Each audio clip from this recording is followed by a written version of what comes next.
एक ईरानी युद्धपोत, एक अमेरिकी पनडुब्बी और इन दोनों के बीच में भारत। ये कोई फिल्मी कहानी नहीं, बल्कि समुद्र में घटी एक सच्ची और बहुत ही पेचीदा घटना है।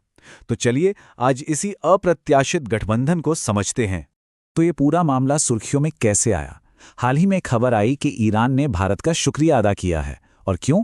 क्योंकि भारत ने उसके एक वॉरशिप IRS लवान को अमेरिकी नौसेना से बचाने में मदद की, उसे अपने आप पनाह दी। और देखिए, ये कोई छोटी मोटी बात नहीं थी। ईरान की तरफ से ये एक ऑफिशियल बयान था। आज की तारीख में आइरिस लवान भारत के कोची पोर्ट पर एकदम महफूज है, अंतर्राष्ट्रीय समंदर में घूम रही अमेरिकी पनडुब्बियों की पहुंच से बहुत दूर। तो सवाल उठता है ना, कि आखिर इससे खतरा किससे था? और ऐसा क्या हुआ कि एक वॉरशिप को दूसरे देश में शरण लेनी पड़ गई? इन्हीं सवालों के जवाब इस पूरी कहानी की परतों को खोलेंगे। चलिए एक एक करके इन्हें समझते हैं। अब इस कहानी का सबसे दिलचस्प हिस्सा, ये कहानी सिर्फ एक जहाज की नहीं बल्कि दो जहाजों की है, बिल्कुल एक जैसे, सिस्टर शिप्स। दोनों के सामने खतरा भी एक ही था, पर दोनों का अंजाम बिल्कुल जुदा। एक तरफ आइरिस डेना और दूसरी तरफ आइरिस लवान। एक फैसला और दोनों की किस्मत हमेशा के लिए बदल गई। एक जहाज अमेरिकी नौसेना का शिकार बना और दूसरा भारत में महफूज है। सच में यह फैसला जिंदगी और मौत का बन गया।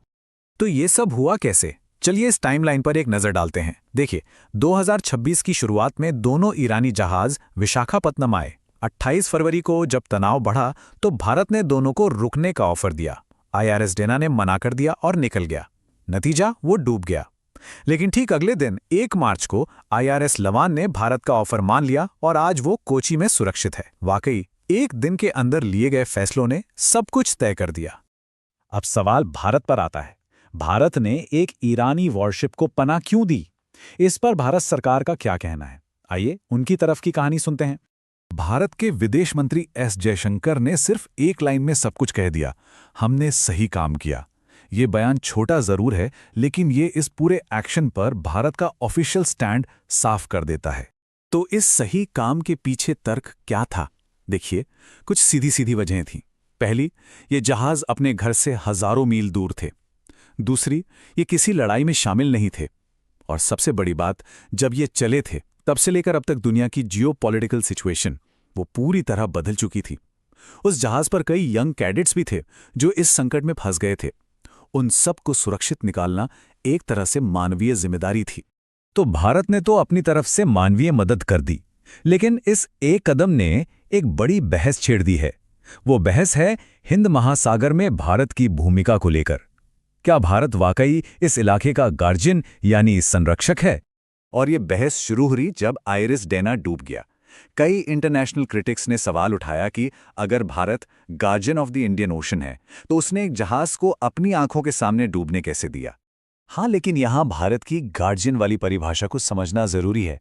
भारत के मुताबिक संरक्षक होने का मतलब ये नहीं कि वो दो देशों की लड़ाई में कूद पड़े। नहीं, इसका मतलब है समुद्र में जब भी कोई संकट या आपदा आए तो मदद के लिए सबसे पहले पहुंचने वाला देश बनना। तो कुल मिलाकर ये पूरा मामला एक बहुत ही नाजुक जियोपॉलिटिकल बैलेंसिंग एक्ट का है। भारत कैसे एक दूसरे के दुश्मन देशों के साथ अपने रिश्ते साध रहा है, ये देखने लायक है। और इस बैलेंसिंग एक्ट का नतीजा देखे, ईरान भारत का खुलकर शुक्रिया कर रहा है। वहीं दूसरी तरफ अमेरिका, उसने भारत के इस कदम के खिलाफ एक शब्द भी नहीं कहा है, कोई ऑफिशियल बयान नहीं दिया। यहां तक कि इजराइल में भी मीडिया ने इसे एक मानवीय कदम ही बताया है। ये दिखाता है कि भारत ने इस मुश्किल सिचुएशन को कितनी सफाई से हैंडल किया है। लेकिन इन सारी जियोपॉलिटिक्स और डिप्लोमेसी के बीच एक नंबर है जिसे हमें भूलना नहीं चाहिए। 87 आइरिस डेना पर सवार 87 लोग जिनकी जान चली गई। ये हमें याद दिलाता है कि इन बड़ी बड़ी रणनीतिक चालों की एक मानवीय कीमत भी होती है। और आखिर में ये पूरी घटना एक बड़ा सवाल खड़ा करती है। आज की दुनिया जो इतनी बटी हुई है, उसमें क्या न्यूट्रल रहना यानी तटस्थ रहना वाकई मुमकिन है? क्या ये एक मानवीय ताकत है या फिर एक ऐसी स्ट्रैटेजी जो अब काम नहीं करती? इस पर सोचना तो बनता है।